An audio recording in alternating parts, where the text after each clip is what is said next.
संजय सावरिया के ले ली हो साथी हो, ललन भोजपुरी जी के ढोली हो हाथी हो, मनी हो मनौती गोदी भरिए जाई गोदी भरिए जाई, भगवान जी के साथ चल छोड़ी जाई, चली मां के साथ देख बढ़ले जाई, भगवान जी के साथ चल छोड़ी जाई। हाय हेलो नमस्ते प्रणाम।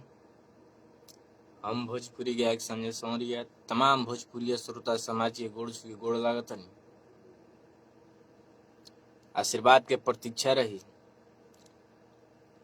एगो मार्केट में हमार फिर धमाल मचाए वाला गाना आज रिलीज हुई, जौना एल्बम के नाम है जौना चीज से हम पहचानल जाइना जानल जाइना पासवान जी के नाम से। वेरी नीक।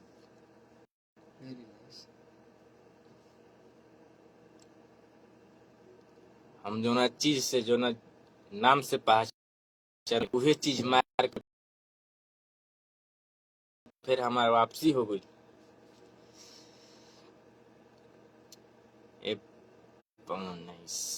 पवन भैया प्रणाम, गुड मॉर्निंग।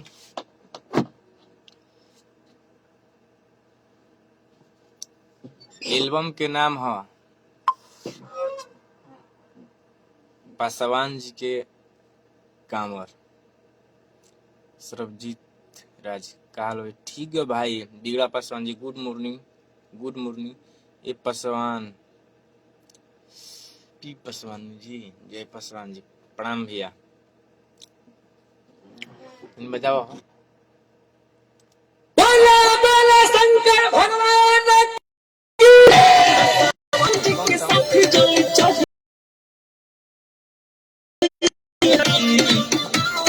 अभी जाई।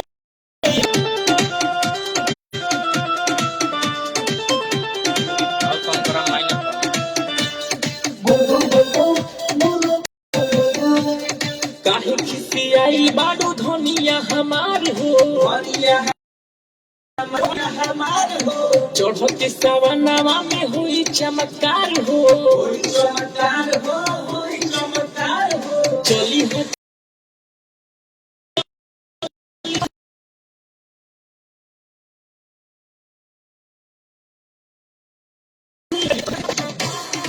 विशाल मुहवा फूलो कम प्यारी, ऐसे ना मुहवा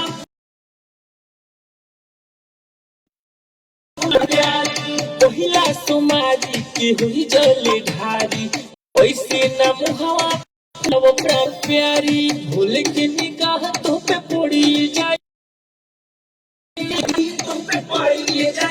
भगवान जी के साथ जल चढ़ी जाई, चली के साथ बढ़ल जाई, भगवान जी के साथ जल चढ़ी। हमारा म्यूजिक डायरेक्टर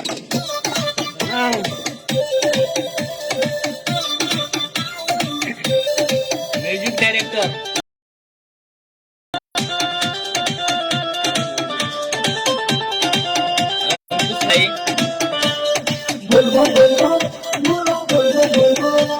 संजय सावरिया की लेली हो साथी हो, ललन भोजपुरी जी के ढोली हो हाथी हो,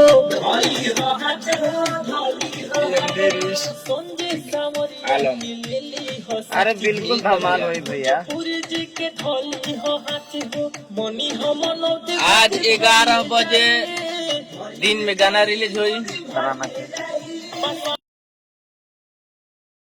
गाना म्यूजिक से आप लोग जरूर सुनी, लाइक करी, कमेंट करी, ज्यादा से ज्यादा शेयर करी और भाई की आशीर्वाद दी। आप बहुत सारा एल्बम आ रहल बा तराना म्यूजिक से, लगातार रही।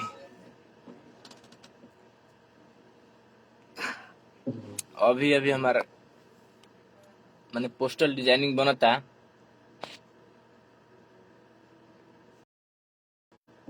चलिए ठीक बा, अभी हमने दूसरा जगह टूर पे जाए के बा। ठीक बा। शूटिंग भी बा आज।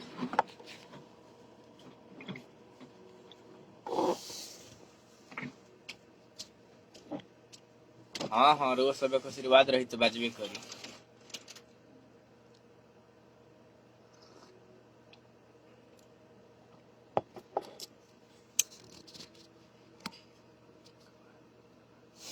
एकदम एकदम भैया, फिर एक बार धमालना। जब तक संजय जी ही तब तक धमाले बा।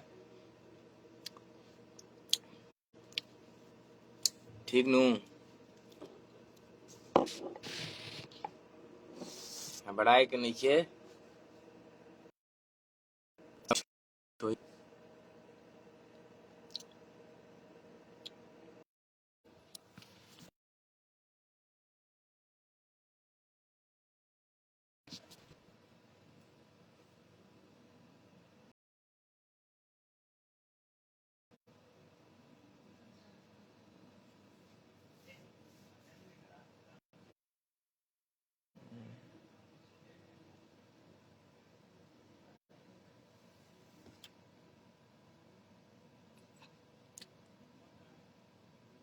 इकड़ा पासवान जी।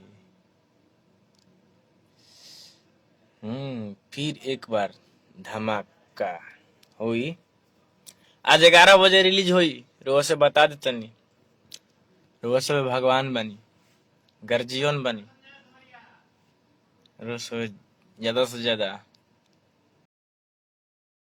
शेयर करम, लाइक करम, कमेंट करम।